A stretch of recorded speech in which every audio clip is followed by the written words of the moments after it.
Well, what's up again there, guys? Brian here, the Three Topics Gamer here to share with you another one of my weekly Q&As, tie up the people's questions or answer a series of questions that were sent to me over the past week.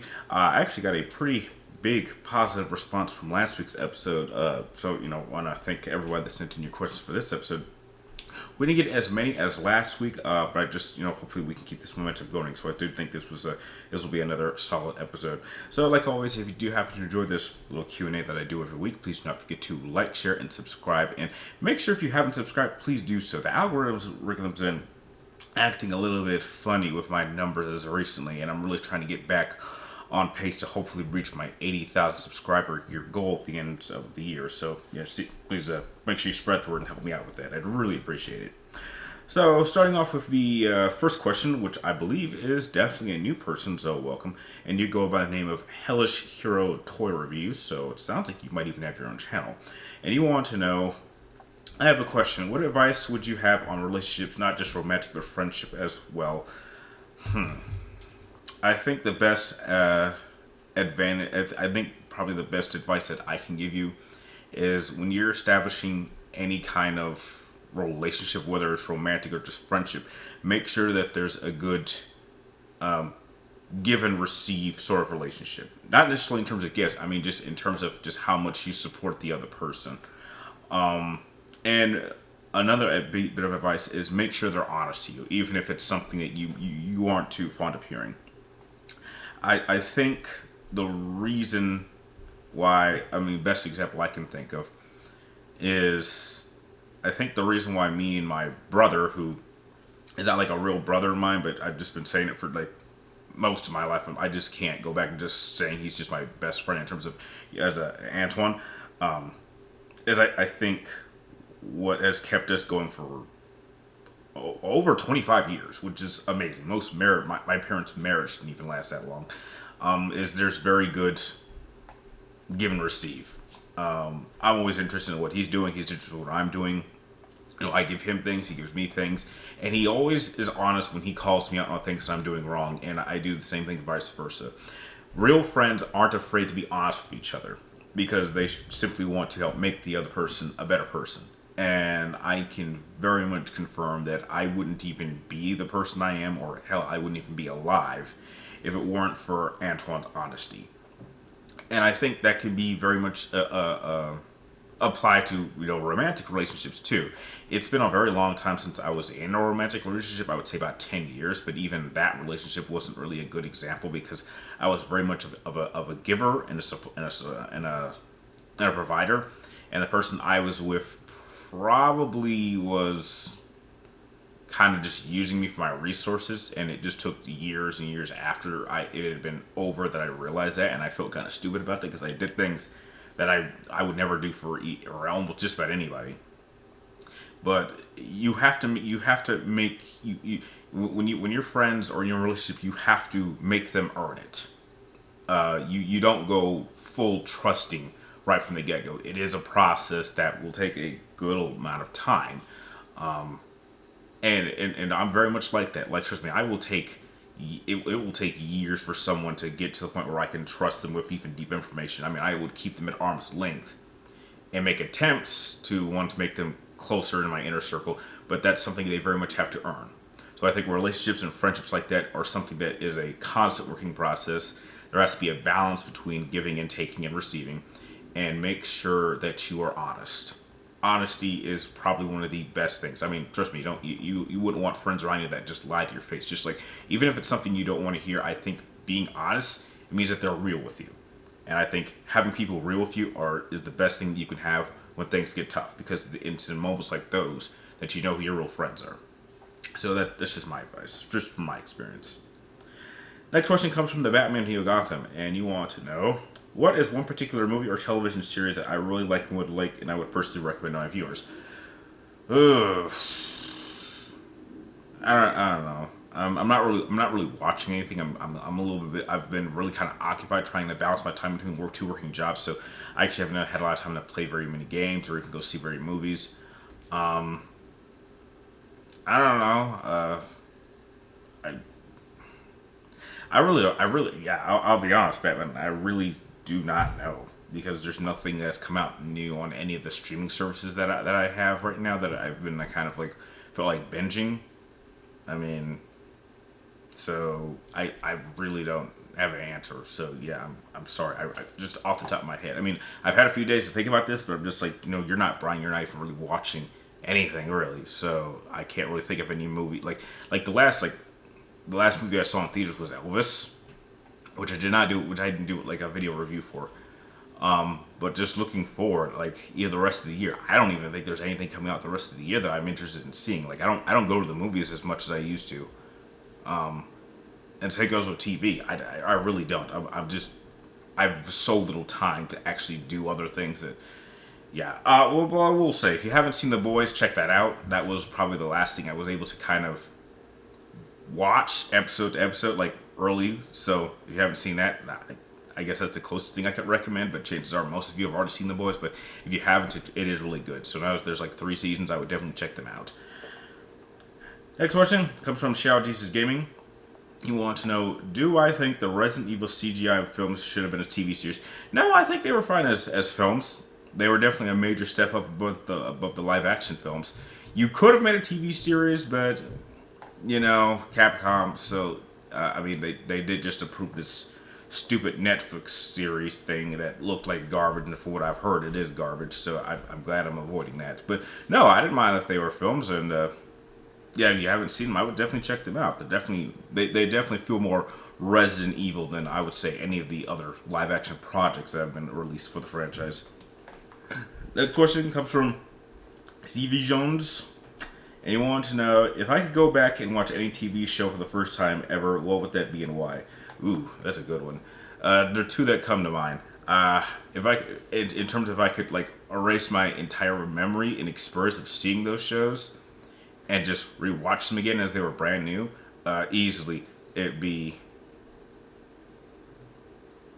either Power Rangers, Time Force, or Dino Thunder. I'd have to. It's literally flip a coin for one of those seasons.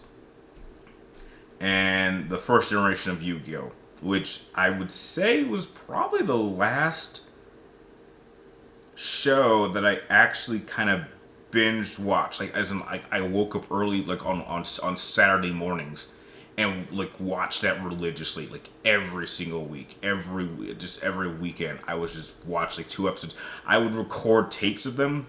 This is when we had VHS tapes, which that's going back. Yeah, we had a VHS, and I would connect to the TV, and I would like make sure I would like have a few blank tapes, and I would record episodes, and then I would binge watch them over and over and over again. Good times. So yeah, so either Power Rangers, Time Force, or Dino Thunder, or the first generation of Yu-Gi-Oh. If I could just erase my memory and rewatch them, yeah, I would have a blast, because those series, even to this day, I still go back and watch those, and I still just have as much fun now as a 31-year-old as I was when I was a kid. So yeah, definitely those. Next question comes from Brady Burke. You want to know, since it's obvious to this point that the Jedi of the prequel era were flawed and broken. Well, I don't think they were broken. They were flawed, but I wouldn't say broken. What do I think is the correct way to be a Jedi? I think the correct way to be a Jedi is to be the way that I'd say Qui-Gon was. I think the problem with the Jedi of the Twilight years was that they allowed themselves to get too involved in politics. They allowed themselves to be a vassal of the Republic government, and that was bad.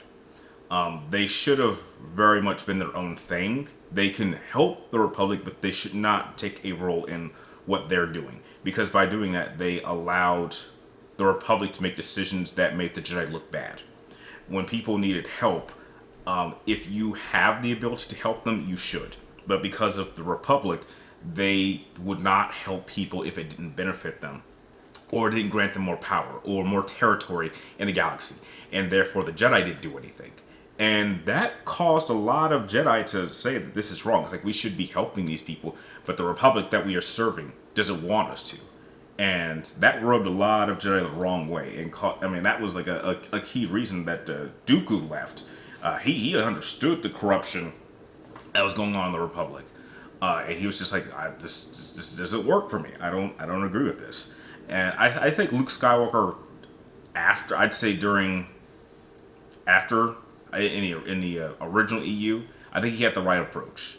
The Jedi were not as tied to the Republic as the prequel era Jedi were. They were given much more freedom to live, like, have lives outside of living as a Jedi.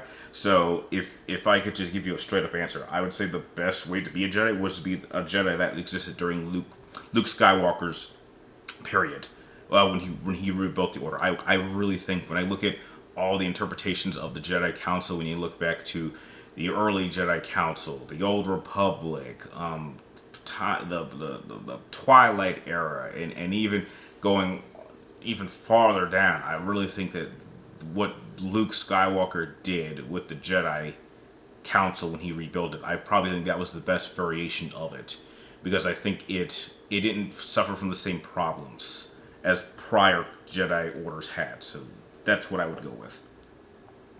And the last question of the episode comes from a nameless legend, and you want to know, what do I think are 5 good rules to follow when making your own versus series? Okay, I actually wrote down these tips, so just in no particular order, but these were just looking back at what I did over 7 years and just the steps that I would pick. Number 1, I would say, without question, pick characters you know. When you are picking any kind of matchup, it would be best that you pick characters in franchises that you are a fan of. So obviously for me, I would pick franchises like Final Fantasy and Metal Gear and what else did I do? And Devil May Cry and a few other franchises. But these were franchises that I've been a fan of for years. And the characters that I picked were characters that I already knew so much about. So that's key. You have to convince the audience, you have to convince someone that this is someone that you know, that you knew already, and you made an effort to get to know more about them so you could present an argument for one character or the other. Next advice I would get is buy a good mic. I did not have a great mic during my first season. It wasn't the worst mic ever. I spent like maybe $10 on it, but it was a cheap mic. You need to get a good mic, a decent one. Audio is so important. It is so important to get to. So I mean, when you're trying to talk, like, a good mic will allow you to get good audio so people can understand what you're saying. That is important. People need to know what you're saying in order to get to know your points. Number 3 is learn from others. It is always important to learn at what others had done, to learn from their example, and then ask yourself, what was something that they didn't do that I could do to make myself stand out? You don't want to be just a copy and paste, like, I'm just going to copy this person and just do it just in their style on my channel. I pretty much looked at, channels like Jen Sarai and Great Jedi and Evan Nova, and they were all doing it in similar styles, and I just thought, what if I took that format of breaking down characters and matchups and applied it to other franchises? Could it be done? So I took what they had done and I just added my own twist to it. And I think for the most part it was very, very successful, and a lot of people liked it, and a lot of people responded to it very positively. So that's something you need to find. You need to put your own stamp on your own versus series so that you know it is your own. So that everybody who watches matchups like this can distinctively tell whose style is from what. That is important too, to make sure you add something that makes it your own. Next, research. Research is a big thing. And don't just do research on one site. Try to learn as much as you can from any character you do, from as many different sources as you can, even if they're different. Because I believe when it comes to researching characters, it's best to get as many points of view to a character as you can, and then come up with your own conclusion. Now, there's certain things that will definitely be consistent depending on your sources, but there's definitely might be slight differences, and then you need to put in what you believe sounds more accurate or makes sense to be part of this character. And trust me, I've had many characters when I went to different sources, there were certain elements that canceled out things that other sources had said. And so I would look at all of it as a whole and be like, what from this source makes more sense for this character to have? And that's what I stuck to. And I had multiple different sources, whether it was like, from the games or from novels or books or comic book series, or what the creators had said about this character. You need to get as many sources before you get a better idea of what this character is all about. And last advice I have is defend your opinion. This is so important. There's not a single matchup that I've ever made where everyone who comments on it has agreed. I get that to this day. I mean, I cannot tell you how many people I get that like try to like cancel out what I say and say, "Oh no, you're wrong," but you defend it because it's based on it. It is your opinion. Even if someone disagrees and they point out, "Well, this is why I think you're wrong," and this is, this didn't make any sense, I would respond back and say, "Well, I understand your criticisms of my opinion, but this is why I defend it and why I think my argument cancels your argument." You have to be able to defend it, and you need a thick skin to do so. Heck, you need a thick skin to do anything on YouTube because you are going to get people that criticize you and make insults. I get insults all the time. I just delete them in seconds and completely forget who sent them. But if someone has like just a good, a respectful criticism of your opinion, those are the ones that I like the most. I don't expect everyone to agree with me. All I do is point out my opinion. This is what I think happens. These are my reasons, and I'm standing by what I'm saying. You have to stand by what you're saying, because the minute that you do, you lose all credibility. And as far as I'm concerned, when I've looked back to all the matchups that I've done, I very much do stand by every single decision and outcome that I've picked. I can't think of a single matchup I've done in the past that even going back, I would change the outcome. I would stick by them. I might make certain changes in order to, enhance my argument in one department or the other, but for the most part, I stand by all the decisions and outcomes that I picked. And that about does it for this episode of my weekly Q&A. Again, I want to thank everyone that sent in your questions. And like always, I want to thank you guys for watching. You're awesome, and I will see you next week.